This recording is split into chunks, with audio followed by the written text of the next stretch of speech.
Kia ora everybody, good afternoon. We're now on day 5 of our nationwide Covid-19 Alert Level 4 lockdown. So I want to start today with a very big thank you to everybody who is staying at home, staying in their bubble and contributing to our nationwide effort to once again stop the virus in its tracks. Delta is here and it is trying to move fast. People who have been at locations of interest or contacts of positive cases are spread throughout New Zealand, so we are all in this together. But we've beaten COVID-19 before, and we can do it again if we all continue to play our part. Shortly, I'll ask the Director-General to run through the latest details of COVID-19 cases in the community, and then I'm going to talk a bit more about masks and record keeping and some decisions that the Cabinet has taken there. I will work through some more of the support government's putting in place for essential workers to help relief teachers and casual staff in schools, and of course on schooling itself under Alert Level 4. But first, to start with good news, as has become my tradition, I do want to note a couple of very significant milestones in our vaccination program. After a record day for the program on Friday, where 56,843 doses were delivered, yesterday we reached a new record for a weekend day with over 50,000 doses delivered yesterday. And today we celebrate 1 million New Zealanders being fully vaccinated against COVID-19. I want to say I'm incredibly impressed with the health workforce in New Zealand. They've stepped up right across the country, particularly in Auckland, doing testing, vaccination and supporting people through our hospitals. They continue to deliver incredible numbers that we can be proud of. I also want to acknowledge our pharmacies, our GPs, our hauora providers who have been really ramping up their vaccination and testing to meet the current needs. Yesterday, 52,106 doses of the Pfizer vaccine were delivered. 36,478 of those were people entering the vaccination program for the first time. 102,243 new bookings were made yesterday. That means that 73% of New Zealanders over the age of 40 have either had at least one dose of the vaccine or are now booked in to get one. Drive-through vaccination centres are being stood up around the country as DHBs put in place their Alert Level 4 vaccination plans. They're a very good way for people to be vaccinated quickly and safely. The largest of those centres is in South Auckland. That opened this morning. It has a capacity to be able to deliver 2,000 vaccinations per day. I'm told that so far they've been doing so well they've opened up space for another 1,000 appointments. You do still need to have a booking to go to a drive-through vaccination centre, and some centres have been reserved for our essential workers who we want to provide the opportunity to be vaccinated. So go on bookmyvaccine.nz to see the availability of vaccinations nearest to you. More good news, another 382,500 doses of the Pfizer vaccine arrived in New Zealand yesterday, meaning we have over 750,000 doses on hand. So our vaccination program can scale up without having to worry about running out. So if you're 40 plus or you're in one of our other priority groups and you haven't made a booking yet, visit bookmyvaccine.nz today and make sure that you reserve your spot. A quick reminder, and a very, very important one. If you are a contact and you are self-isolating, you should not leave your house, and that includes going to be vaccinated.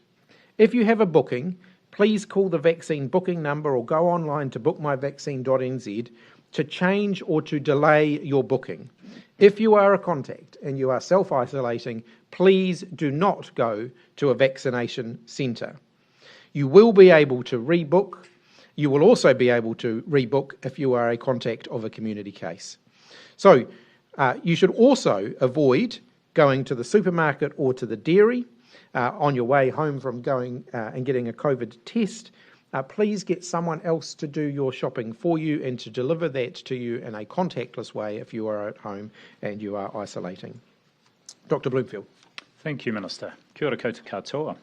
So today I can report there are 21 new positive cases of COVID-19 in the community, taking the total number of confirmed cases in the current Auckland community outbreak to 72. All cases have been or are being safely transferred to one of our quarantine facilities. Of the 21 new cases, 20 are in Auckland, 1 is here in Wellington, and that Wellington case was actually first reported yesterday but has just been included in the national tally today, so there remain a total of 6 cases in Wellington.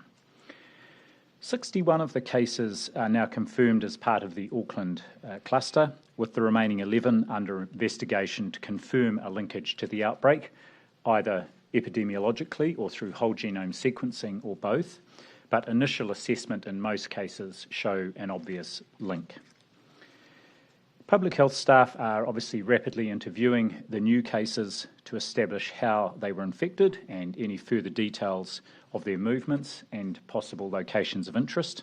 That information will be released as it becomes available. In addition to the community cases, there are 3 cases to report in managed isolation today. ESR continues to run the whole genome sequencing daily on samples taken from all new cases to support our ongoing investigation. Reporting today on 17 of the cases shows that all have genomic links to the Auckland cluster, and that includes the University of Auckland student who travelled to Wellington late last week. As the genome sequences are all largely identical, there is no additional information as yet from the genome sequencing as to the direction of infection between cases. On contact tracing, the number of contacts has increased significantly, something we had expected as we identify more cases and locations of interest. As of 9 o'clock this morning, 8,667 individual contacts had been formally identified, and we expect that will continue to increase through the day as further records are fully processed. Virtually all of those contacts are considered close contacts, so are receiving regular follow-up. Of them, 4,124 have already been formally followed up and are self-isolating, and a third have already returned a test. Work is underway to contact the remaining 4,500 or so contacts, and most of these were identified yesterday as a result of recent high-exposure large events. From today, contacts who are self-isolating can choose to send their daily health and wellbeing information via an electronic survey, that is email rather than phone call daily. These people are all initially contacted by phone, and if they opt to go for email welfare checks, then they can do so, which helps free up capacity in our contact tracing teams and further speed up the process. On locations of interest, from today, new locations of interest will be published every 2 hours. If there is a significant or urgent location of interest, that will be published immediately. There are already more than 280 locations of interest identified across the motu. And we have also launched a new online search feature to make it easier for people to check for locations of interest. That is alongside the map as well. There was a small glitch in the system earlier today when the table was updated. The last updated date reset to today's date, and that is now been corrected. And from here, the last updated date will continue to update on a daily basis, but it won't change unless there is new information. As well as moving to the automated system, some locations of interest that were previously removed, that were dated from prior to the 7th of August, were republished this morning, but those have now been taken down again, and those are no longer of concern. Now, several of the new cases announced to date are linked to a church service at the Samoan Assembly of God Church in Mangere in Auckland last Sunday, the 15th of August. So anyone at this church between 9 a.m. and 3 p.m. last Sunday, the 15th of August, if you haven't already, you are asked to isolate for 14 days since that exposure on Sunday and be tested immediately or on days 5 and 12. The best thing to do is to call Healthline on 0800 358 5453 for advice on testing, and they have interpreters there if required for a range of languages. For all other New Zealanders, our advice, of course, remains the same. If you are symptomatic or have been at one of those locations of interest that newly emerges, please self-isolate in your bubble and call Healthline for advice on testing.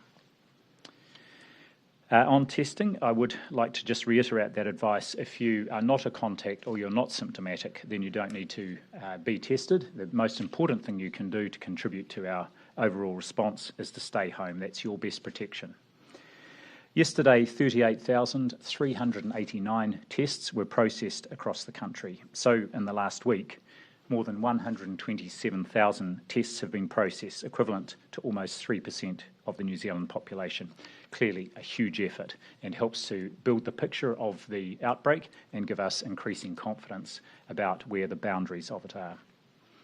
Testing centres in Auckland were busy again yesterday, with more than 20,000 swabs taken across Tamaki Makaurau, around 9,000 in community testing centres and around 11,000 in general practice and urgent care clinics. I can only say thank you once again to all the staff there. There are 15 community centres across Auckland today, and an additional centre is being stood up at the Pukekohe Showgrounds, open from 2 to 6 p.m. today and 8:30 to 5 p.m. tomorrow.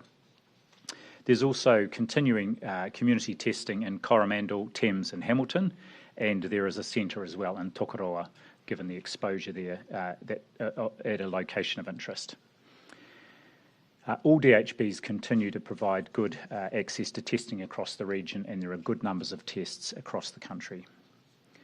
There is some unprecedented demand for testing, as you can see by those numbers, so there may be some delays in getting the results through. However, I can say that the labs are working through the backlog very quickly. For testing locations nationwide, visit the HealthPoint website. That's healthpoint.co.nz. On wastewater testing, ESR is now testing at 41 sites around the country. That covers 3.7 million New Zealanders. 13 of these sites are in Auckland and 4 are in Wellington, and further sites are also being added. There were detections reported in both Auckland and Wellington today. In Wellington, it was again a sample from Moa Point, which was taken yesterday. But samples from other sites in Wellington, at Porirua, Seaview and Karori, are all negative. Wastewater testing in Auckland was from samples taken on Friday, and these were positive in the eastern and western catchments of the city, but the most recent test for the North Shore from both Rosedale and Albany was negative for the first time this week. Test results from the latest sampling in Warkworth are expected in the next couple of days, and otherwise there have been no other positive detections in our wastewater testing right across the Motu. On PPE stocks, I would like to confirm we have excellent PPE stocks to respond and support this current outbreak response. These supplies are available to all providers, including primary care. We had been working very closely with primary care to make available fit testing for N95 masks, including providing fit testing machines out to primary care. Given that not all primary care providers had been able to do that, we are still making N95 masks available in this situation. We have a good system for people to be able to order the PPE they need, and that includes in aged residential care, and the feedback we are getting is that there are no problems there. Our national PPE supply chain currently holds, in country, not en route or elsewhere, 18 million N95 masks, 285 million medical masks, 18 million isolation gowns, 1.6 million face shields, and 280 million nitrile gloves. There are also good volumes of hand sanitizer, disinfectant wipes, and other items that are used. Under Alert Level 4, all health providers can order the PPE they need as and when. An update on the situation in our hospitals. North Shore Hospital's emergency department opened again at 4 p.m. yesterday for adults. In the meantime, paediatric children's emergency department is being diverted to Waitakere Hospital, which is the DHB's primary child healthcare site until further notice. As at 7:30 this morning, 1,191 Waitemata DHB staff had undergone testing, both on-site and at community centres, and all returned results are negative, with just 19 results still pending. There were 171 staff who were potentially in contact with the positive patient at North Shore Hospital earlier in the week, and 109 of those have returned negative swabs so far. Overall health system capacity is good across the Motu. Hospital occupancy is around 74% on average, ranging from 52% to 89%, while intensive care unit occupancy is just over 50% presently. It is very important that anybody who needs care for any reason seeks it. Do not delay. All health services, including ambulance services, primary care and hospitals, are operating safely under Alert Level 4 protocols. On the vaccination program, there was a change to the program today such that the minimum wait time after a vaccination is now 15 minutes instead of 20 minutes.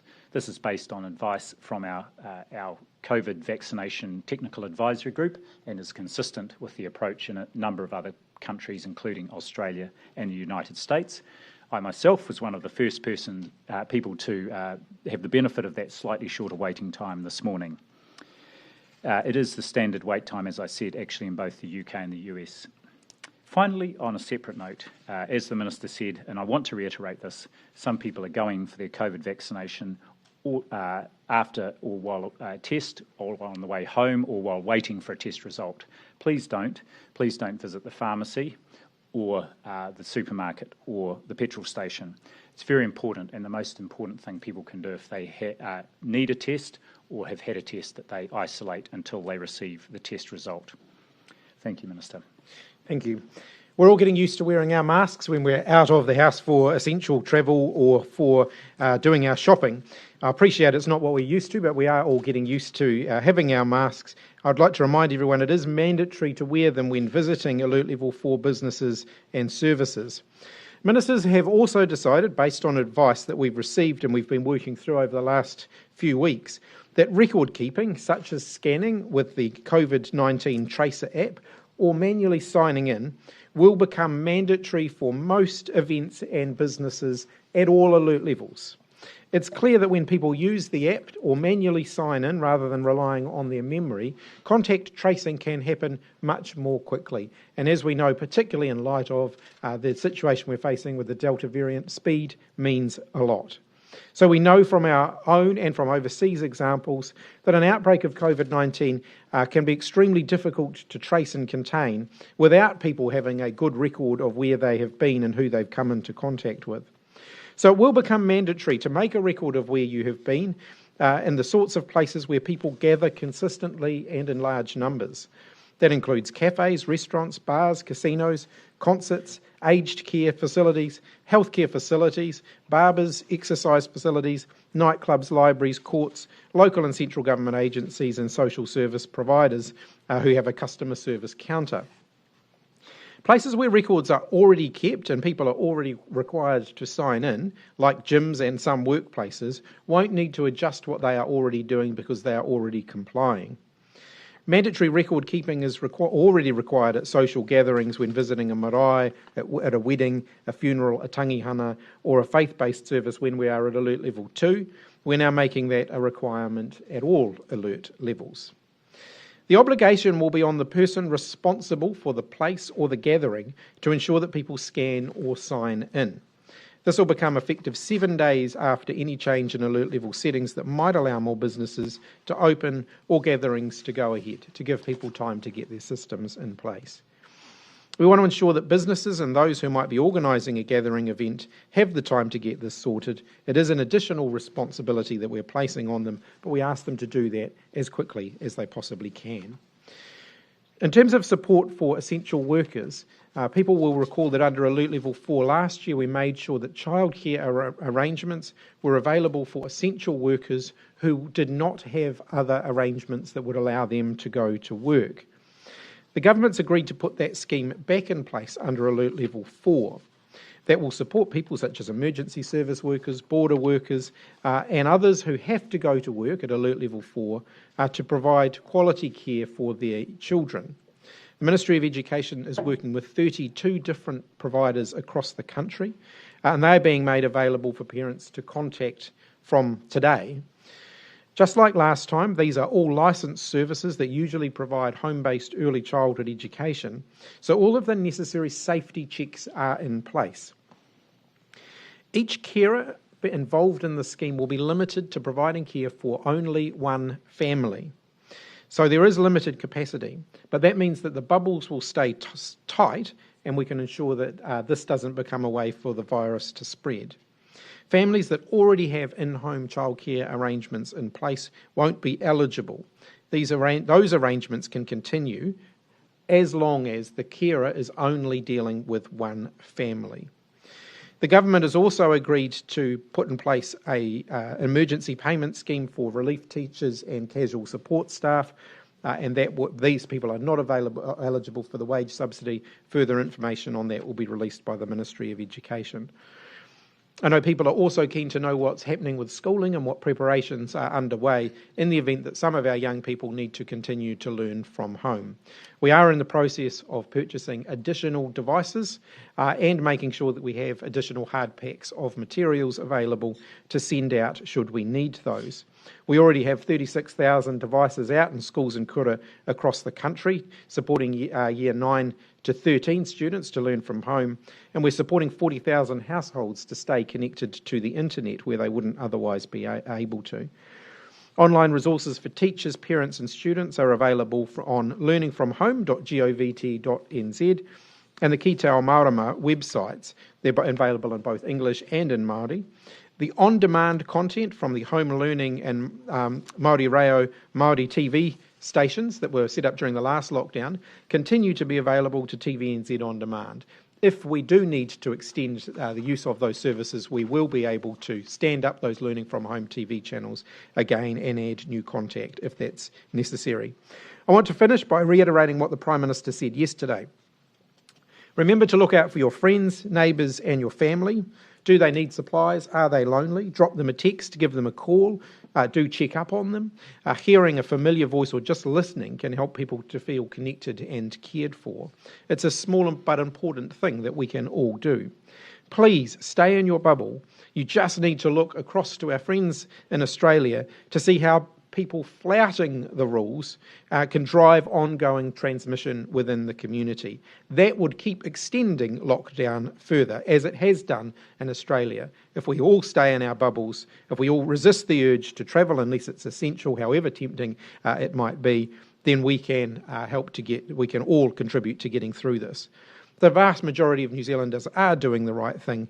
I want to extend a very warm thank you to all of you for that. The last thing that we want to see is post-lockdown transmission, so keep it local, wear a mask and keep your distance. When buying your groceries, wear a mask and sign in using the app or the book. And the next also just a final reminder, the next press conference will be at 3 o'clock tomorrow after Cabinet has made decisions on alert levels. Jessica. How long should people expect to stay at level for lockdown?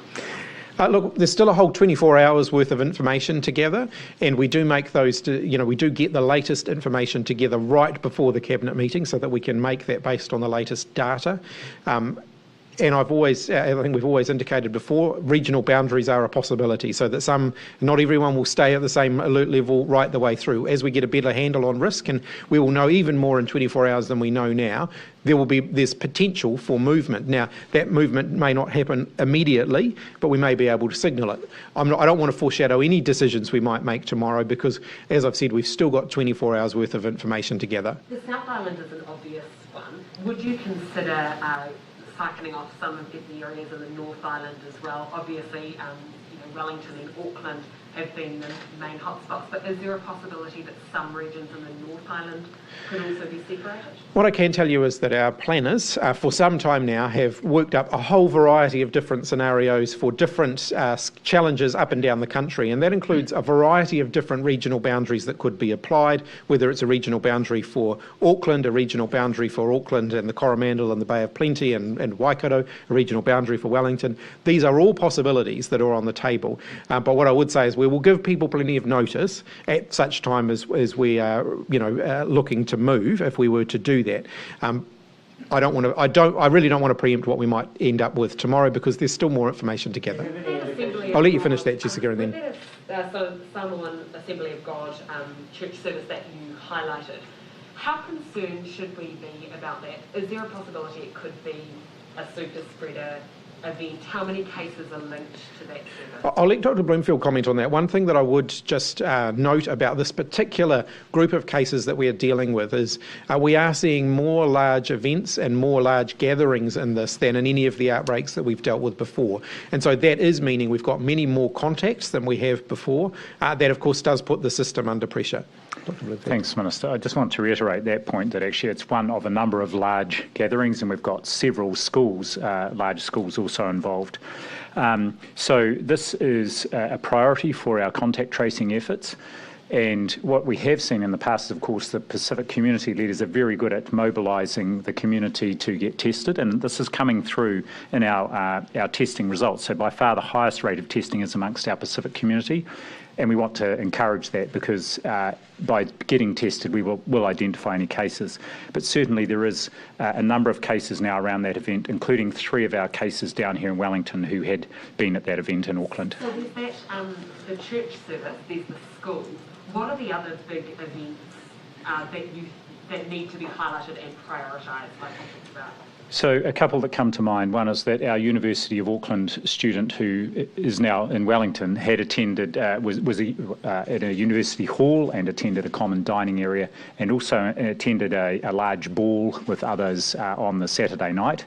Those are certainly big events. But really any of these large places like the bars and so on are, of course, a high priority for contact tracing. We'll come to Amelia and then Derek. Thank you. On the mandatory QR code scanning, did you have to expedite this decision because you were finding that so few people who you needed to contact weren't using the app? Unfortunately, it's actually the opposite. We were due to announce this last Wednesday. Of course, that was our first day of lockdown, so there was not much point in announcing it last Wednesday when everyone had to stay home anyway.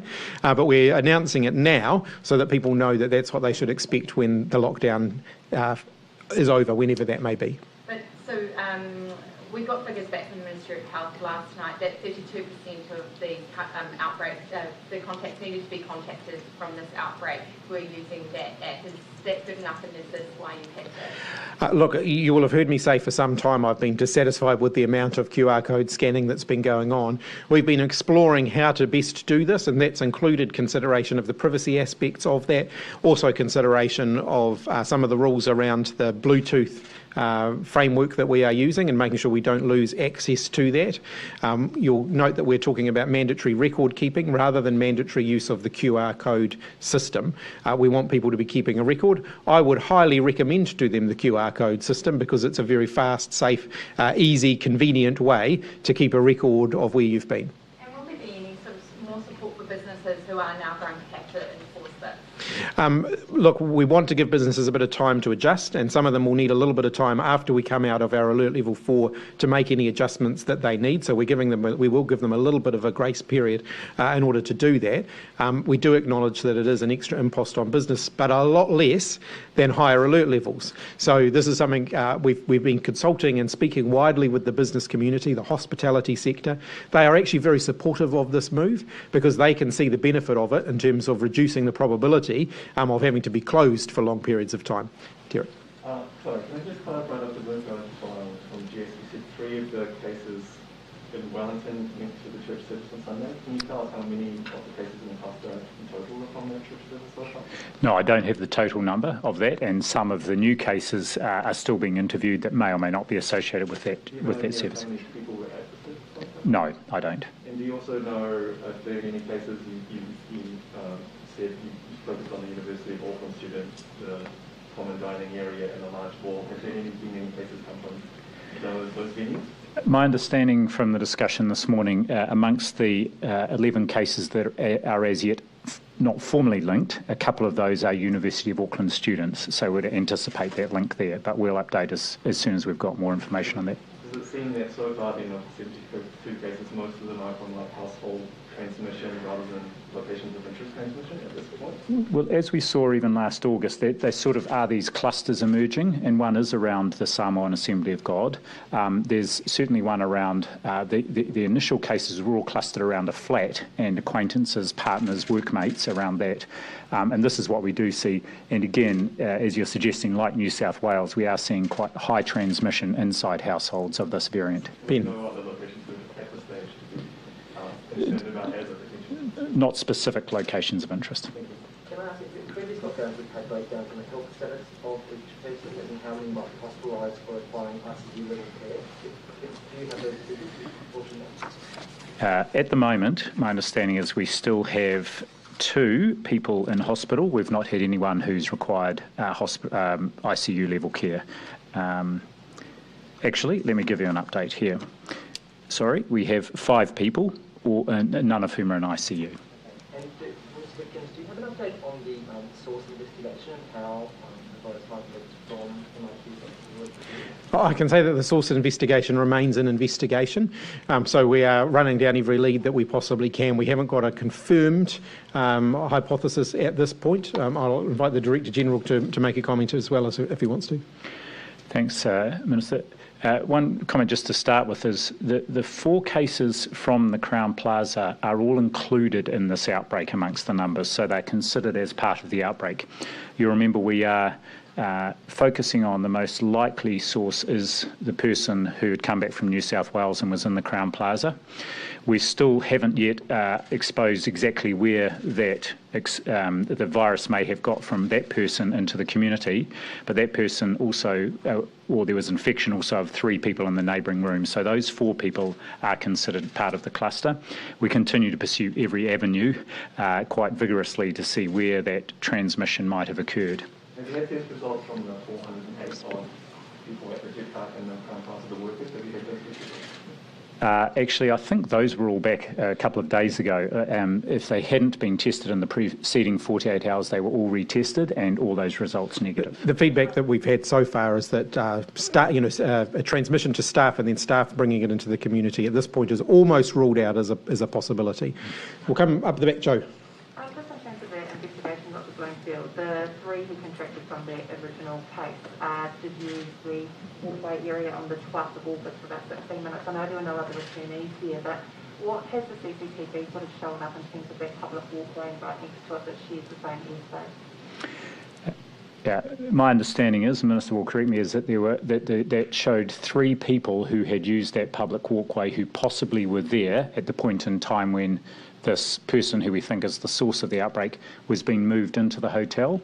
The team is working with the police to identify and follow up each of those people just to see if they may be part of the existing outbreak. So that's an active line that you're Yes. looking at the moment? Yes. I was going to ask too, in terms of the health advice around using a vehicle for exercise, there seems to be some confusion in terms of the police and how they're pursuing it versus the health order.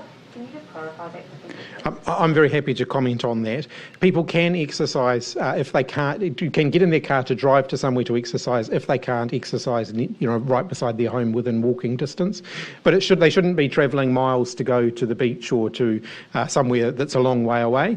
So if you're living on a hill, for example, and you have children and you need to take them somewhere flat, you can use your car for that. If you're elderly and you need to go somewhere flat, you can use your car for that. If you're in a high density area and it's not safe to exercise around where you are, you can use your car to get to somewhere where you can exercise in a way that's socially distanced from others. But we don't want people travelling across town, so it should be to the nearest place that you can go. In terms of what you saw then, there was obviously time lapses and things that came up yesterday, beautiful day in the capital. I mean, are you happy with the amount of activity and what you're seeing at places like Waterfront and the same for Richmond as well? Look, it is a challenge in higher density areas for people to get outside and to spread their legs when they are when they're surrounded by other people. And so in some cases it might be more sensible for them to drive a short distance to get to somewhere where they can be further away from other people. Key things: wear a mask when you're, if you just can't get away from being around other people. Maintain your distancing as much as you possibly can. And if it isn't safe to do that, like if you can't keep away from other people, then think about whether or not you really, really need to do that. What about Have you aware of any MPs or ministers who have been identified as close contacts, given there are a large number of close contacts now? No, not so far. I'm aware that people ask questions. I think it was yesterday about the University of Auckland, where the Prime Minister, the Deputy Prime Minister, and myself were there on Tuesday. I can confirm we were visiting a construction site there. None of the case investigation has indicated any potential risk of any contact at that point. Can I just please further to Joe's question? There are lots of people out and about that aren't wearing masks. Why not just make mask use mandatory when you step outside your home, given the high transmissibility of Delta? When people are exercising, going for a run, for example, I acknowledge that wearing a mask is not necessarily a practical option. So they should be doing that where they can be well distanced from other people. And by and large, we're seeing good compliance with that. We'll come down the front here. When it comes to record keeping, can you just clarify what the maximum penalty will be and what the enforcement enforcement will look like for businesses? So it will be a penalty in line with what we currently have under the COVID-19 Public Health Response Act, which varies from $300 to $1,000 depending on the circumstances. I want to foreshadow at this point we are reviewing the penalties. Any change to that would require legislation through Parliament, which clearly we can't do right at the moment. But at the moment it would be consistent with what's allowed for in the Act. And for enforcement, are you worried for that businesses will be the brunt of patrons that are perhaps frustrated with the rules? Or? Look, I acknowledge that we are asking more of businesses here, but I think the feedback we've had from them is that they're eager to get some clarity around this. They know what a benefit it is, and they also know that it will help to avoid them having to stay closed for longer. So we're getting good feedback there. My message to everybody is where businesses are enforcing a legal requirement, don't take that out on the businesses if you're dissatisfied with that. Make sure you are complying. It is ultimately a legal requirement and the businesses are just doing what they should be doing. Look. How are vaccine stocks, particularly given the ramp up last few days, how are vaccine stocks, when's the next lot arrive? Is there any chance that we're going to get close to zero? So we're getting weekly deliveries in. We've got about our weekly delivery arrived yesterday for next week, so it arrived a little bit early. That's good. We've got about 750,000 in the freezer at the moment, either in the freezer or in distribution at the moment. So that means that at our current rates of around 50,000 plus a day, if we can continue at that rate, there's no risk of us running out before the next shipment arrives, which will be within the next probably within the next 10 days. They have actually been arriving a little ahead of schedule. They normally arrive on a Monday or a Tuesday. They arrived yesterday. How large are the shipments now? The shipments are generally over 350,000 doses, so at a 50,000 dose a day rate, we're getting enough in to replenish our stocks each week, and we have actually got a bit of a buffer there, as you can see. Can I just clarify? Now we'll come, yeah. In Sydney, they've been reporting the number of people who have been out in the community while infectious. Is that something you consider doing here? I'll ask the Director General to comment on that. It's something we might move to start doing. At the moment, the expression of that is, of course, the locations of interest. Many of those will predate the start of the lockdown, but certainly as we move into a period where we would expect the number of locations of interest to drop, we will look at reporting whether any of those new cases have been out and about in the community, other than for just trips to the supermarket or the pharmacy, or, for example, if they're essential workers and may have been at work. We'll come up with Do you know how many people who are contacts of cases have been essential workers and might have been out and about? No, not at this point, but what I would say is our teams are absolutely prioritising any of the contacts who are essential workers, so that's where the priority goes first, to get them at home isolating. Okay, up the back. Considering how easily transmissible this is within our home, how many people have taken up the opportunity to go into a managed isolation facility because they can't self-isolate away from their household? Do you have the figures on that? And how are you making sure that people who are self-isolating in their homes, how do you make sure that they are keeping that distance and doing the best they can? Look, I don't have the latest numbers on people who have taken that. From this morning's report, just a few. Yeah. But that option is open there, so there are a few people, less than 10, who have taken up that option of going into a managed isolation facility. In terms of inside the house, we really do rely on people to keep their other whānau members safe, and of course they get advice around how to do that. There's some quite good guidance around how to make sure you are self-isolating safely within your bubble. If I could provide some clarity too, we have dedicated quarantine for those who have tested positive for COVID-19. We have around 270 rooms available for that. Only about 70 of them are occupied at the moment, so we have plenty of capacity for positive cases to be isolated through our quarantine facilities. We've repurposed one of our MIQ facilities for domestic isolation purposes, so not people coming into the country, but people who need to isolate because they can't safely isolate at home. That will accommodate, that's got at least, I think it's about 250 rooms that are available should we need those. So there are rooms available for people should they need to be isolating. Actually, just sort of Amelia. on this point, can you please just clarify specifically what the rules are for a close contact who is self-isolating in a house with others? I might ask the Director General to run through that. Well, anyone who's self-isolating should self-isolate within their bubble. In other words, not put other people in their household at potential risk. So this is one of the ways also that we can avoid potential spread within households, particularly until they have returned that negative day 5 test. So that's them just staying in their bedrooms, essentially, and the rest of the household going about business, or the entire household needs to essentially self-isolate and not leave until that person gets back? It's the former. However, we are asking, yes, people who are household contacts of someone who is a close contact. So 2 things. Within the household, the close contact should be isolating separate from other household members. Those household members need to stay isolated, which means not going out to the supermarket or for a vaccination or to the pharmacy until the initial person has returned a day 5 negative test. Jessica. Is mountain biking an appropriate activity during level 4? Look, we would encourage people not to engage in things that are high risk. So if people are biking away from home, it's nearby, it's safe, and there's not any risk of them, being injured and therefore requiring assistance. A bike ride can be a legitimate form of exercise, but I'm very mindful of the controversy around this. So I'd encourage everyone just to be cautious, stay close to home, don't do anything that's risky that might then result in you needing to get assistance.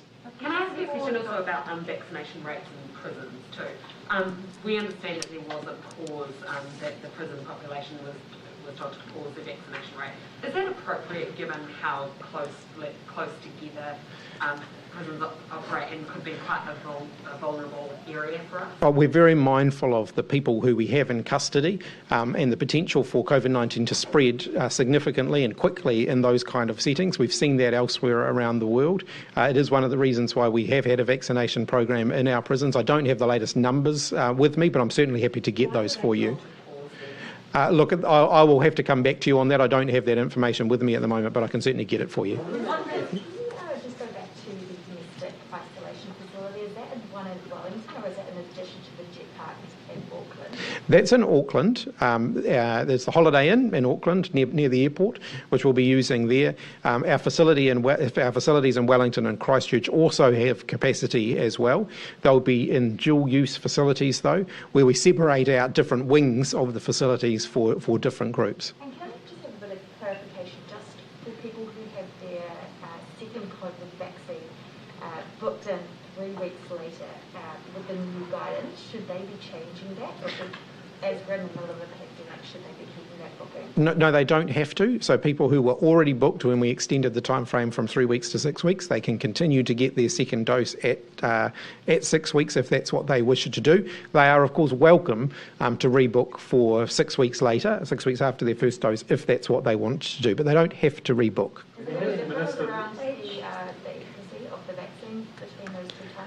Look, when we made the decision, the advice that we had overall was that a 6-week gap rather than a 3-week gap resulted in as good, if not slightly better, effectiveness of the vaccine. So it really is up to those people to make a call as to whether they want to shift their timing. They don't have to. We'll come down the front here. Are the 10,000 people who are close contacts getting the daily calls that have been in self-isolation and doing it the health staff to do that? Yes, so the normal process is they get daily health checks, and we have staff across all our public health units now. They're at their 100% of their surge capacity. The Healthline, Whakarangaro, also does a lot of those outbound follow-up calls, and we have other providers that do that too. But in addition, as I said earlier on, we are moving those people who are happy to have that check done just by filling in an email survey and sending that in each day.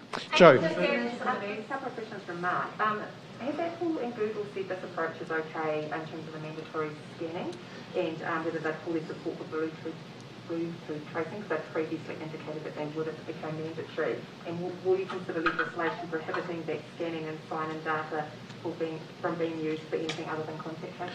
The advice that we've had is that Apple and Google are okay with a mandatory record-keeping requirement, but wouldn't be comfortable with a mandatory use of the COVID Tracer app requirement. While most people will use the COVID Tracer app as their way of keeping their record, we're not making that a requirement. We are making it a requirement for people to keep a record. So some of our community do already pen and paper. They keep a written record of where they have been, and that is perfectly acceptable for them to do. In terms of the legislative change around whether we would prevent that information being used for other purposes, we haven't considered a legislative change at this point.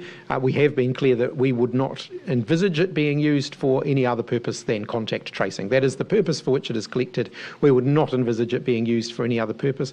Similarly, when we collect information for testing and for vaccines, we do not use that for any other law enforcement purposes. We use it only for the purpose that we collect it for. This is really important because where we have people, for example, if they're an overstayer, we need them to come forward and be tested, and we don't want them to not come forward and be tested if they think that it might mean that they'll be in trouble with immigration. So we're very clear, where we're collecting information for COVID-19 purposes, that is the only purpose that we will use that information for. It is really important that we get everybody sharing the information we need them to share, to make sure that our response is as robust and strong as it can be. I'll let you just have that one last question, and then I will do a quick sweep of the room. Just on your comments this morning about it never being presented to us as an option to get Pfizer earlier, does that suggest that that was not something that the government pushed for themselves? It was just that Pfizer never actually offered that as, put it out there? Look, we have been in regular conversation with Pfizer since February or January, when we made the decision to go all in with that, to see whether there's anything that we can do to get bigger deliveries faster. So that's been an ongoing conversation. Ultimately, we've moved as quickly as possible. We've used every lever that we've had available to us. The Prime Minister has spoken directly with the Chief Executive of Pfizer on several occasions to see if we can speed up our deliveries. There's been a lot of effort that's gone into that. Ultimately, we're dealing with a vaccine that's in high demand. It is one of the most popular vaccines around the world for good reason, and they are, of course, working very, very hard to try and meet that demand. Pfizer have been very upfront with us about what they'll deliver and when they'll deliver it. They've generally exceeded the expectations that they've set, so if they've told us they're going to deliver a certain amount of vaccines, they've generally over-delivered on that. So they've been very good to work with in that regard. They've not committed to anything that they haven't been able to deliver on. Come over here. For Dr. Bloomfield, do we know the number of contact tracers that are working at the moment, and can you speak to the challenges of dealing with huge numbers of close contacts that would have otherwise been considered casual contacts in the pre-Delta era? So just on the second point there, yes, this is something that has meant we've had to stand up the wider system right up to full capacity, and that on top of the large volumes of testing and the fact that we're also doing the immunisation at the same time has meant it's put a lot of pressure on the system. But we had prepared for this. I don't have the numbers exactly of contact tracers, but we can get that as a breakdown, including those working in our public health units and those working in the call centres like Whakarangaro. All right, one last rapid fire round. You get one last question each, and we'll start over there. There's research from Oxford University last week published regarding the ongoing efficacy of the Pfizer vaccine shows it becomes less effective 4 or 5 months after the second dose. Are you concerned that when you do order booster shots, that 4 or 5 month period will have already elapsed for our frontline border workers who will be operating at the frontline with a lower efficacy? So we already have additional shots available should we need to use them for booster shots. So we've got over 10 million doses of the vaccine coming between now and the end of the year. We know that we'll need about 8.2 million of those doses to fully deliver to the eligible population if everybody comes forward to get one. So we will have additional doses available, and of course we're in conversations to make sure that we have supply available next year of vaccines. Suppliers available next year, and that includes canvassing all of the different options and looking at what our needs will be, and we'd make that decision as we always have based on the best health and science advice available to us. So you're implying that when you get that wasn't quite a rapid fire question, but just as a follow-up, like so you're implying that when you get the clinical advice about when the best interval for that booster shot is, those border workers will get their booster shot from that supply later. If that is what the advice from health is, then we have doses available should we need to use them. You're taking cash away from the team.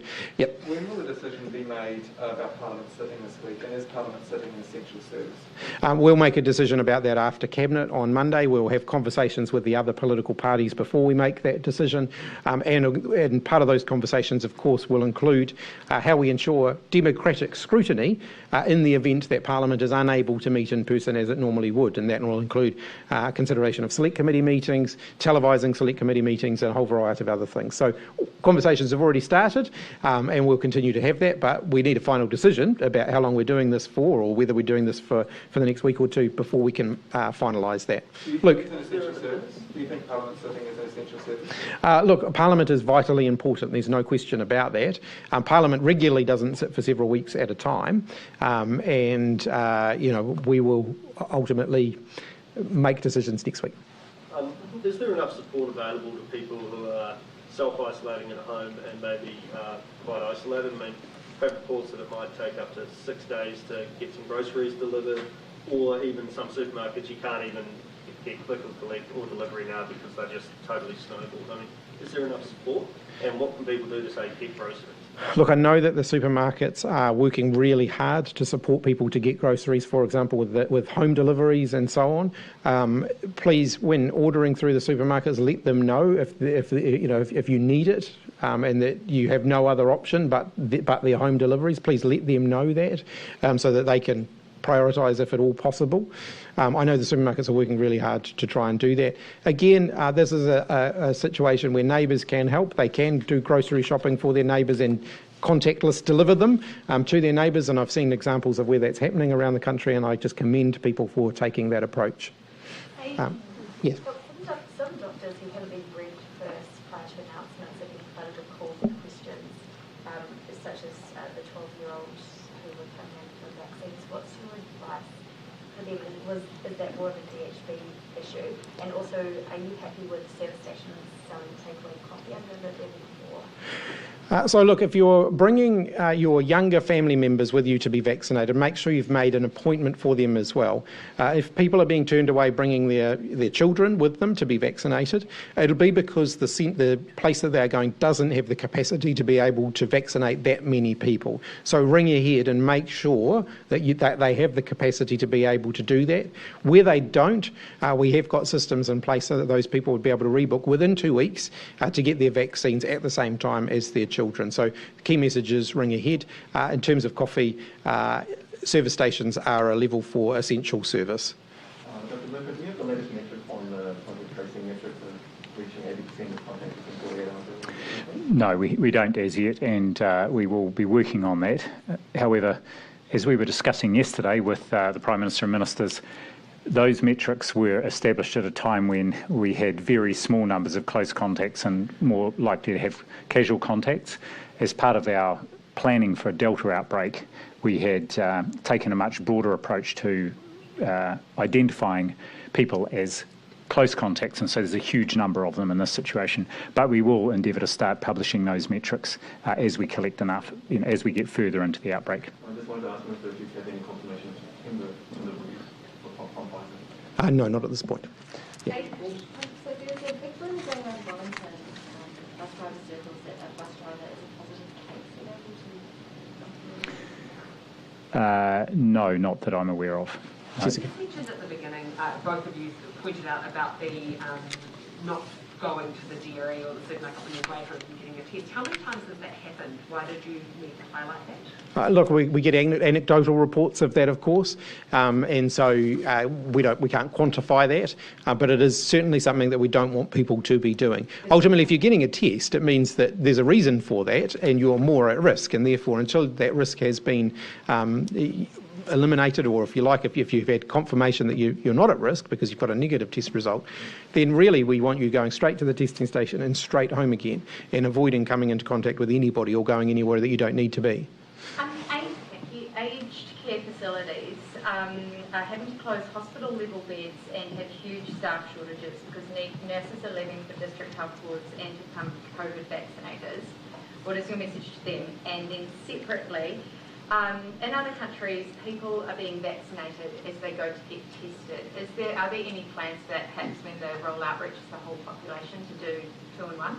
An answer to the second part of the question, no, not at this point, because we are vaccinating asymptomatic people, and there's good health reasons not to vaccinate people who are symptomatic for whatever reason. In terms of the first one, I just simply say to all of our frontline health workers, thank you. We acknowledge that you're under an enormous amount of pressure, and I think think our health system is responding remarkably well, and I think we should all be really grateful to the work that they are putting in. Some vaccinations. Has there been a vaccination plan specifically designed for the homeless community? What's the uptake been like, and how's that going? Actually, I can comment on that because it's come up.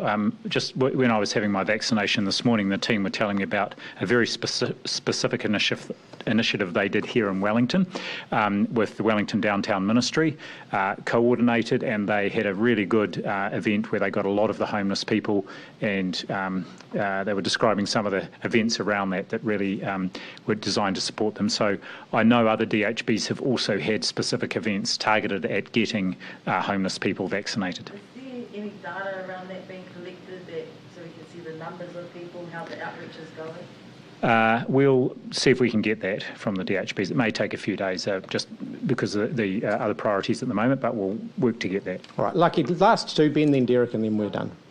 On mandatory signing in, as recently as late June, the Prime Minister pushed back against this. This was during the Sydney Cider Square when Delta was in New South Wales. It's just how it got here. Why does it take New Zealanders catching Delta for you to announce this policy? Look, we had been working on it for some time already. As I indicated, we were ready to announce that. It was put off. The announcement was put off because of what we dealt with last week. We have been working on it for some time. There are some difficult legal issues that we've been working through, and including making sure that our COVID tracer, we're not going to lose access to parts of our COVID tracer app because of the commercial arrangements that are in place there. So we have been working on it for a while. Derek. September, you sort of had confirmation. I think what was the September? Is anything that is there anything that we should be concerned about there? Because usually it's like 4 weeks in advance. Look, I just haven't had that information. It may well be that the team have got a confirmed schedule for September, but we can come back to you on that. And I just wanted to ask about businesses. Obviously, public health officials are stretched, but businesses who haven't heard from public health yet, who have had cases confirmed within their among their employees. What's your advice to them if they have to give, tell people in their workplace, give them advice, but they haven't heard from public health teams yet? And it's been in some cases like 24 hours. Two, if there are cases within a business and that has been made public, for example, as a location of interest, then I just ask those businesses, yes, to tell all their staff, let them know, and they can contact either Healthline or the local public health unit, likely to be Auckland Regional Public Health, with the information about the staff and contact details and so on would be very helpful. Right. I shall go and stretch my legs. I'm sure you'll all have fun with me later. Or spread your legs. I think it's a leg, but yeah.